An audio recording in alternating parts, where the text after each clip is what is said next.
Inspector gadget movie की शुरुआत में एक सिक्योरिटी गार्ड जॉन को दिखाया जाता है जो रोड पर अपनी ड्यूटी में मसरूफ था कि अचानक एक स्कूल बस की ब्रेक्स खत्म होने की वजह से उसका एक्सीडेंट होने लगता है। जो जॉन बहुत हिम्मत करके अकेले ही पूरी बस को रोककर बचा लेता है। जॉन अपनी नीस फैनी और एक पेट के साथ रहता है और इसकी ख्वाहिश है कि वो पुलिस में ऑफिसर बनकर इसी तरह लोगों की मदद करे। एक दिन फैनी जॉन को अपने स्कूल ले जाने की जिद करती है, लेकिन जॉन मना कर देता है क्योंकि वो नहीं चाहता था कि बच्चे उसके सिक्योरिटी गार्ड होने की वजह से पैनी का मजाक उड़ाएं। दूसरी तरफ एक साइंटिस्ट ब्रेंडा अपने डैड ब्रैडफोर्ड के साथ लैब में एक रोबोटिक फुट पर काम करते हुए दिखाई जाते हैं। ब्रेंडा को आर्मी पुलिस की तरफ से टास्क मिला हुआ है कि वो ऐसे गैजेट्स बनाए कि जिनको एक इंसानी बॉडी में लगाकर उनसे रोबोट वाले काम लिए जा सके। ब्रेंडा बहुत सारे गैजेट्स बना चुकी है और अब ये फुट ऐसा गैजेट है कि जिसको इंसान अपने दिमाग के साथ कनेक्ट करके उस फुट को कंट्रोल कर सकता है। ब्रेंडा और ब्रैडफोर्ड इस कामयाबी पर बहुत ज्यादा खुश होते हैं। ब्रेंडा रात के वक्त बाहर जा रही थी कि रास्ते में जॉन उसे रोककर बताता है कि वो पुलिस टेस्ट देने लगा है और ये उसका सबसे बड़ा सपना है। याद रखिएगा कि जॉन ब्रेंडा को बहुत ज्यादा पसंद करता है, लेकिन जॉन में इतनी हिम्मत नहीं है कि वो ब्रेंडा को प्रपोज कर सके। अभी दोनों बातें कर ही रहे थे कि ब्रेंडा की लैब पर एक आदमी स्कॉलेक्स अपने दो असिस्टेंट्स के साथ हमला कर देता है। जब तक ब्रेंडा लैब में पहुंचती है तो उसके डैड जख्मी हो चुके थे और स्कॉलेक्स उनका रोबोटिक फुट चोरी करके ले जा चुका था।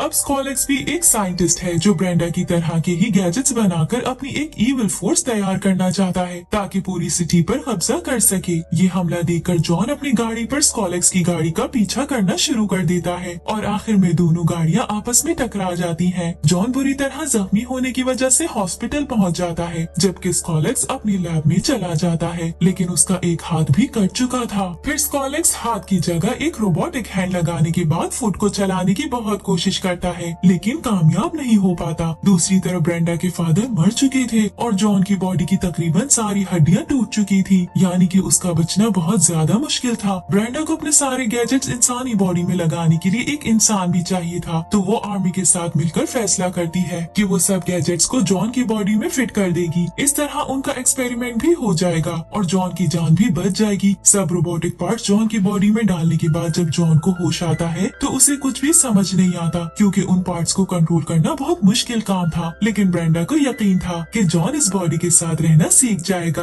और अब जॉन पुलिस के साथ ही काम करेगा। जॉन के अंदर सिर्फ रोबोटिक पावर्स आई थी, जबकि उसकी फीलिंग्स वगैरह इंसानों जैसी ही रहती थी। ब्रेंडा इंस्पेक्टर गैजेट यानी जॉन को एक रोबोटिक सूट देने के बाद उसकी बॉडी में लगे हुए गैजेट्स को इस्तेमाल करना सिखाती है, लेकिन जॉन हर काम उल्टा करता है। अपने हाथों से ऑयल निकालने के बजाय वो टूथपेस्ट निकालना शुरू कर देता है, जो ब्रेंडा पर गिर जाता है। ब्रेंडा जॉन को नहीं सिखा पाती, तो वो उसे एक गुरु के हवाले करती है कि वो जॉन को अपने दिमाग पर कंट्रोल करना सिखाए। यहाँ भी जॉन सीधा काम करने के बजाय उल्टा गुरु को ही जख्मी कर देता है, जिस वजह से गुरु को हॉस्पिटल में जाना पड़ता है। ये सब ठीक करने के लिए ब्रेंडा जॉन की मदद के लिए एक बोलती हुई रोबोटिक कार भी बना देती है, जिसमें वो सारे गैजेट्स लगे हुए थे जो जॉन की बॉडी में भी मौजूद थे। जॉन जैसे ही कार को चेक करने के लिए उसमें बैठता है तो कार बोलती है जॉन को अपनी मर्जी से चलते हुए रूट पर ले जाती है। जॉन कार को रोकने की बहुत कोशिश करता है, लेकिन कार नहीं रुकती कि एक जगह पर झटका आने के बाद जॉन कार से बाहर गिर जाता है, तो ये देखकर कार भी रुक जाती है। यहाँ रोड पर जॉन को दो आदमी मिलते हैं जो एक कार के पास परेशान खड़े हुए थे। जॉन अपनी एक गैजेट चाबी से उनकी कार का लॉक खोल देता है, तो आदमी जाने ही लगते हैं कि कार उन्हें रोक लेती है, क्योंकि उसे पता चल गया था कि ये जेल से भागे हुए चोर हैं। कार उन्हें अपने अंदर लॉक करके पुलिस के हवाले कर देती है। इस तरह जॉन का पहला मिशन कामयाब होने की वजह से न्यूज़पेपर पर उसकी न्यूज आ जाती है, जिसे देखकर स्कॉलेक्स को पता चलता है कि जॉन मरा नहीं था, बल्कि ब्रेंडा ने उसे गैजेट मैन बना दिया है। अब स्कॉलेक्स फैसला करता है कि वो भी इसी तरह का एक रोबोटिक मैन बनाएगा। अपने इस मिशन में कामयाब होने के लिए स्कॉलेक्स एक पार्टी में जाता है जहाँ जॉन से मिलने पूरे सिटी के लोग आए हुए थे। ब्रेंडा की भी बहुत तारीफ की जाती है कि उसने इतना अच्छा काम किया है। यहाँ जॉन और ब्रेंडा डांस करने लगते हैं कि स्कॉलेक्स ब्रेंडा के साथ बातें करने आ जाता है। स्कॉलेक्स और ब्रेंडा पहले से ही एक दूसरे को जानते थे, लेकिन ब्रेंडा को सच बात नहीं पता थी कि स्कॉलेक्स ने ही उसका रोबोटिक फुट चुराया था, और जॉन भी ये बात नहीं जानता था, क्योंकि हादसे वाले दिन जॉन ने स्कॉलेक्स की शक्ल नहीं देखी थी। अब स्कॉलेक्स जॉन को बेचने के बाद ब्रेंडा के साथ एक डील करता है कि वो ब्रेंडा के काम से बहुत ज्यादा खुश हुआ है, तो अगर ब्रेंडा उसके लिए काम करेगी तो वो ब्रेंडा को उसकी अपनी एक लैब बना कर देगा देगा। ब्रेंडा खुशी खुशी ये ऑफर मान लेती है और जॉन ने भी अपने रोबोटिक कान की मदद से इनकी ये बातें सुन ली थी, जिसे सुनकर उसे स्कॉलेक्स पे शक होता है कि शायद उसके पीछे स्कॉलेक्स का कोई बड़ा और खतरनाक प्लान हो। जॉन सिटी के छोटे छोटे काम करके लोगों की मदद करना शुरू कर देता है, जिसपे लोग उसका बहुत ज्यादा मजाक उड़ाते हैं कि इतना पावरफुल होने के बाद जॉन ये काम कर रहा है। जॉन को इस बात पर बहुत ज्यादा दुख होता है, तो वो पुलिस ऑफिसर से बात करने जाता है कि उसे भी कोई बड़ा टास्क दिया जाए, लेकिन ऑफिसर जॉन को पसंद नहीं करता था, क्योंकि ऑफिसर के मुताबिक जॉन असली पुलिसमैन नहीं है और न ही जॉन को ये काम करना आता है। तो वो जॉन को साफ मना करते हुए उसे ऑफिस से भेज देता है, लेकिन जॉन फैसला कर लेता है कि अब वो बगैर किसी को बताए ही सारे केस हल करना शुरू कर देगा। दूसरी तरफ ब्रेंडा स्कॉलेक्स की लैब में काम करना शुरू हो गई थी, तो स्कॉलेक्स चालाकी से ब्रेंडा की कुछ इम्पोर्टेंट फाइल्स चुराने के बाद जॉन की शक्ल का एक रोबोटिक मैन बनाने में कामयाब हो जाता है। लेकिन ये नकली जॉन लोगों की मदद करने के बजाय असली जॉन को बदनाम करना चाहता है। नकली जॉन रोड पर जाकर हर तरफ तबाही मचाना शुरू कर देता है और सब लोग ये समझते हैं कि शायद असली जॉन ये काम कर रहा है, तो वो सब ब्रेंडा के पीछे पड़ जाते हैं कि जॉन को रोका जाए। ब्रेंडा को तो कुछ समझ नहीं आता कि ये नकली जॉन किसने बनाया है, जबकि जॉन अपनी नीस पैनी की मदद से ये पता करवाने में कामयाब हो जाता है कि स्कॉलेक्स ही असली चोर है और इसी ने नकली जॉन बनाया है। तो वो ब्रेंडा को प्रूफ दिखाने के लिए स्कॉलेक्स की लैब में जाकर रोबोटिक फुट पकड़ने का प्लान बनाते हुए छुपकर स्कॉलेक्स की लैब में चला जाता है, जहाँ फुट पकड़ने के बाद जैसे ही जॉन वापस जाने लगता है तो स्कॉलेक्स उसे देखकर उस पर हमला कर देता है, जिस वजह से जॉन की बॉडी में लगी चिप टूट जाती है और उसके सारे गैजेट्स काम करना बंद हो जाते हैं। दूसरी तरफ स्कॉलेक्स ब्रेंडा की शक्ल की भी एक रोबोटिक गर्ल बना देता है, जो नकली जॉन की तरह अब ब्रेंडा को भी गलत काम करके सिटी में बदनाम करेगी। लेकिन जाने से पहले नकली ब्रेंडा असली ब्रेंडा को सच बता देती है कि स्कॉलेक्स ने उसके फादर को मारा था और फुट भी उसी ने चुराया था। ये सुनकर ब्रेंडा पेनी और कार की मदद से जॉन को लैब से बाहर निकालने में कामयाब हो जाती है, जिसके बाद ब्रेंडा जॉन को किस करती है, जिससे उसकी बॉडी दोबारा एक्टिवेट हो जाती है और अब उसे किसी किस्म की चिप की जरूरत भी नहीं थी।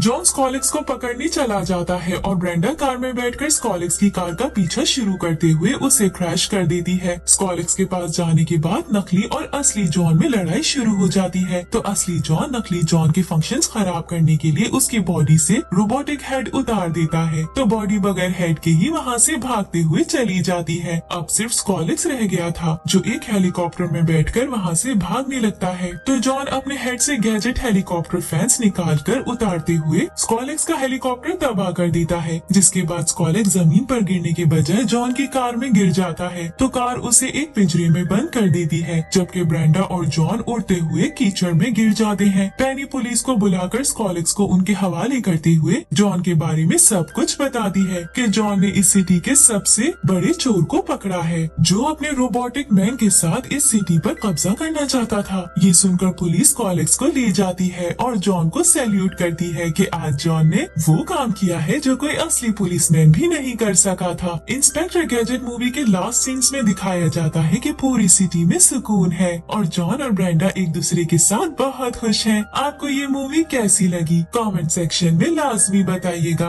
अब चलते हैं अगली movie we are the nobles की एक्सप्लेनेशन की तरफ, जिसमें एक अमीर आदमी जर्मन की फैमिली दिखाई जाती है कि उसके दो बेटे जैवी और चार्ली हैं और एक बेटी बारबी है। इन तीनों की बचपन में ही इनकी मदर की डेथ हो गई थी, जिसके बाद जर्मन अपने बिजनेस में बिजी होने की वजह से उनका ख्याल नहीं रख पाया, जिस वजह से उसके तीनों बच्चे बहुत ही ज्यादा बदतमीज हैं और सिर्फ फादर के पैसे उड़ाने में लगे रहते हैं। लेकिन जर्मन को अपने बच्चों की ये सब हरकतें नजर नहीं आती। वो समझता है कि शायद अपनी मदर के मरने के बाद बच्चे डिप्रेशन की वजह से कोई काम नहीं करते और उदास रहते हैं। इसके बाद जर्मन का एक बेटा जैवी दिखाया जाता है, जो जर्मन के साथ ही उसकी कंपनी में काम करता है, लेकिन अपना ज्यादा वक्त दोस्तों के साथ पार्टीज करने में गुजारता है। अब जैवी को बिजनेस की समझ नहीं आती, तो वो अपने प्रपोजल्स प्लान करना शुरू कर देता है। एक दिन जैवी जर्मन और उसके असिस्टेंट एनवर को एक बिजनेस प्रपोजल देता है, जो इतना अजीब होता है कि एनवर जैवी की इंसल्ट करने के साथ साथ जर्मन को मशवरा देता है कि वो अपने बच्चों पर नजर रखे, वरना जब उसका सारा बिजनेस बच्चों की वजह से खत्म हो जाएगा तब उसे बहुत अफसोस होगा। लेकिन जर्मन एनवर की ये बात मानने के बजाय एक और प्लान सोच लेता है कि वो अपनी पूरी कंपनी जैवी के हवाले कर देगा, तो शायद जैवी को अपनी जिम्मेदारी का एहसास होगा। लेकिन जैवी कंपनी पर ध्यान देने के बजाय सब कुछ छोड़कर अपने दोस्तों के साथ पार्टी करने एक और और सिटी में चला जाता है और पीछे से कंपनी को बहुत ज्यादा नुकसान उठाना पड़ता है। सीन्स जर्मन की बेटी बार्बी पर शिफ्ट होते हैं, जो अपने से 20 साल बड़े पीटर नामी एक आदमी को पसंद करती है और उसके साथ शादी भी करना चाहती है। अब पीटर को बिजनेस में बहुत नुकसान हुआ था, जिसके बाद उसकी सारी दौलत खत्म हो गई। तो पीटर ने बार्बी को सिर्फ इसीलिए फंसाया हुआ है कि इससे शादी करने के बाद उसे बार्बी के फादर की तरफ से बिजनेस में हिस्सा मिल जाएगा। जर्मन बार्बी को बहुत ज्यादा मना करते हैं कि पीटर उससे प्यार नहीं करता, लेकिन बार्बी उनकी कोई बात भी नहीं सुनती और शादी की तैयारियां शुरू करवा देती है। यहाँ बार्बी का एक कजन लूचो दिखाया जाता है, जो बहुत गरीब होने की वजह से बार्बी के घर में काम करता है। बार्बी लूचो का बहुत ज्यादा मजाक उड़ाती है और ठीक काम ना करने की वजह से उसकी इंसल्ट भी करती है। अब जर्मन का तीसरा बेटा चार्ली आता है, जो बहुत ही ज्यादा बदतमीज और आवारा किस्म का लड़का है। चार्ली अपने कॉलेज में अपनी एक टीचर के साथ अफेयर चला लेता है और एक दिन कॉलेज में उसी टीचर के साथ गलत काम करता हुआ पकड़ा जाता है, जिस वजह से उसे कॉलेज से निकाल दिया जाता है। अब चार्ली सिर्फ ड्रिंक करने के अलावा कुछ नहीं करता और न ही जर्मन की कोई बात सुनता है। ये सब देखकर जर्मन को समझ आता है कि उसके ध्यान न देने की वजह से उसके बच्चे ऐसे हो गए हैं। तो जर्मन को परेशानी की वजह से हार्ट अटैक आ जाता है। जर्मन के हॉस्पिटल जाने के बाद बच्चे उसका ज्यादा ख्याल भी नहीं रखते। तो जर्मन सोचता है कि अगर उसने अपने बच्चों को सबक नहीं सिखाया तो उसके मरने के बाद इनको कोई भी पूछने वाला नहीं होगा। जर्मन ठीक होने के बाद प्लान बनाता है कि वो अब अपने बच्चों को एक भी पैसा नहीं देगा। जर्मन उन सब से झूठ बोलता है कि उसकी कंपनी के पार्टनर ने उसके साथ धोखा करते हुए उसे कंपनी से निकालने के बाद उस पर केस भी कर दिया है। इस वजह से उन्हें अपना घर और सब कुछ छोड़कर छुपना पड़ेगा और सब दोस्तों और फैमिलीज के साथ भी ताल्लुक खत्म करना होगा, वरना अगर पुलिस को पता चल गया तो वो उन्हें पकड़कर जेल में डाल देंगे। जर्मन इन सब को लेकर सिटी की एक बहुत ही गंदी सी गली के एक खराब से घर में ले जाता है, जहाँ लाइट का भी कोई इंतजाम नहीं होता और न ही कोई चीज असल हालत में मौजूद थी। बच्चों के लिए एक महल जैसे घर को छोड़कर ऐसे घर में रहना बहुत मुश्किल था, लेकिन अब उन्हें यहाँ रहने के साथ साथ जॉब्स भी ढूंढनी होगी ताकि अपना खाने पीने का इंतजाम कर सके। कुछ दिनों के बाद चार्ली के एक दोस्त के फादर की मदद से उसे बैंक में छोटी सी जॉब मिल जाती है, जबकि जेवी ड्राइवर बन जाता है और बार्बी अपने कजन लूचो के साथ एक ड्रिंक वाले ढाबे पर वेटर की जॉब करना शुरू कर देती है। बार्बी पहले जैसा लूचो के साथ सलूक करती थी, अब लूचो बार्बी से उसका बदला लेते हुए वैसा ही सलूक बार्बी के साथ करता है, क्योंकि अब वो लूचो से भी ज्यादा गरीब हो गई थी। इनको अपना खाना भी खुद बनाना पड़ता है और बहुत मुश्किल से तीनों गुजारा करना शुरू कर देते हैं। बार्बी का बॉयफ्रेंड पीटर भी बार्बी से दोबारा राब्ता नहीं करता, क्योंकि अब उसे बार्बी के गरीब होने के बाद उसकी कोई जरूरत नहीं थी। कुछ टाइम के बाद चार्ली अपने आप को सीधा करते हुए बैंक में दिल लगाकर काम करने लग जाता है और बार्बी को फील होता है कि लूचो, जिसे वो एक बहुत ही नालायक इंसान समझती थी, वो एक बहुत अच्छा और समझदार लड़का है जो इतनी मेहनत से अपना खर्चा पूरा करता था। लूचो भी कुछ दिन बार्बी के साथ बुरा सलूक करने के बाद उसके साथ प्यार से रहना शुरू कर देता है, क्योंकि वो सिर्फ बुरा सलूक करके बार्बी को एहसास दिलाना चाहता था कि किसी इंसान की इंसल्ट की जाए तो उस इंसान को कैसा महसूस होता है। यानी कि अब बार्बी और लूचो की दोस्ती हो गई थी, जबकि जेवी को भी अपने सारे दोस्तों की असलियत पता चल जाती है कि जिनके लिए वो अपने फादर के इतने ज्यादा पैसे उड़ाया करता था, वो उससे प्यार नहीं करते थे, बल्कि सिर्फ जेवी के पैसों की वजह से उसके साथ रहा करते थे। इस वजह से अब जेवी के सारे दोस्त उसे छोड़कर चले जाते हैं और जेवी भी अपनी जॉब पर दिल लगाकर काम करने लग जाता है। ये तीनों बच्चे आहिस्ता आहिस्ता अपनी लाइफ को बेहतर बनाने में कामयाब हो जाते हैं और अब उन्हें ज्यादा फील भी नहीं होता कि वो इस टूटे फूटे और खराब घर में रहते हैं। दूसरी तरफ जर्मन अपने बच्चों की ऐसी हालत और उनको इस तरह दिन रात मेहनत करता देखकर बहुत परेशान होता है। अब उसे ये बात भी समझ आती है कि उसने उन्हें यहाँ लाकर उन पर बहुत बड़ा जुल्म किया है। जर्मन को इनके साथ रहते हुए ये भी पता चलता है कि बार्बी और जेवी को बहुत बड़ी बीमारियां हैं, यानी बचपन से जर्मन ने खुद ही अपने बच्चों पर ध्यान नहीं दिया था, जिस वजह से उनकी आदतें और काम खराब हो गए और अब जर्मन ये सब करके अपनी गलती की सजा अपने बच्चों को दे रहा है। बार्बी के बॉयफ्रेंड पीटर को पता चल जाता है कि जर्मन धोखे से अपने बच्चों को लेकर सिटी में किसी जगह पर छुपा है, तो वो जर्मन का घर तलाश करके उधर पहुंच जाता है। बार्बी अभी भी पीटर से प्यार करती थी, तो वो पीटर को देखकर बहुत ज्यादा खुश होती है और समझती है कि शायद पीटर उसे ढूंढता हुआ यहाँ उसे लेने आया है। लेकिन पीटर जर्मन को ब्लैकमेल करने लग जाता है कि अगर जर्मन ने उसे बिजनेस के लिए पैसे नहीं दिए तो वो उनका प्लान उनके बच्चों को बता देगा। लेकिन जर्मन पीटर की ये बात नहीं मानता। पीटर जर्मन की जान नहीं छोड़ता, तो जर्मन पीटर को पैसे दिए बगैर मगर उसे कहता है कि उसने अपने बच्चों को सब सच बता दिया है और अब वो उन्हें वापस अपने असली घर लेकर जा रहा है। जबकि जर्मन बच्चों को ये बताता है कि उसके पार्टनर ने केस वापस लेने के बाद कंपनी का शेयर भी उसे वापस कर दिया है, तो अब वो अपने घर वापस जा सकते हैं। बच्चे खुशी खुशी जर्मन के साथ अपने पहले घर में वापस आ जाते हैं कि पीटर भी दोबारा बार्बी के साथ रहना शुरू कर देता है। यहाँ कुछ टाइम के बाद बार्बी को पता चल जाता है कि पीटर सिर्फ उसके पैसे के पीछे है, इसीलिए उसकी दौलत वापस आने के बाद वो भी वापस उसका दोस्त बन गया है। यहाँ पीटर बार्बी के साथ साथ जेबी और चार्ली को जर्मन का सारा सच बता देता है कि जर्मन उनसे झूठ बोलकर यहाँ से ले गया था। ये सुनकर बच्चों को बहुत दुख होता है कि उनके फादर ने उनसे इतना बड़ा झूठ बोलकर उनके साथ जुल्म किया। जर्मन उन्हें समझाने की बहुत कोशिश करता है कि उसने सिर्फ उन्हें एक अच्छा इंसान बनाने के लिए ये सब किया था, ताकि वो खुद कोई जॉब करके अपने पाँव पर खड़े हो सके। उसके बाद तीनों बच्चे जर्मन को इसी घर में अकेला छोड़कर उस टूटे घर में वापस चले जाते हैं कि अब वो खुद ही जॉब करके अपना खर्चा चला लेंगे और जर्मन के साथ कोई भी राब्ता नहीं रखते। चार्ली बैंक की जॉब छोड़कर एक और अच्छी सी जॉब ढूंढ लेता है, जबकि जेबी अपना बिजनेस शुरू कर देता है और बार्बी लूचो के साथ एंगेजमेंट करके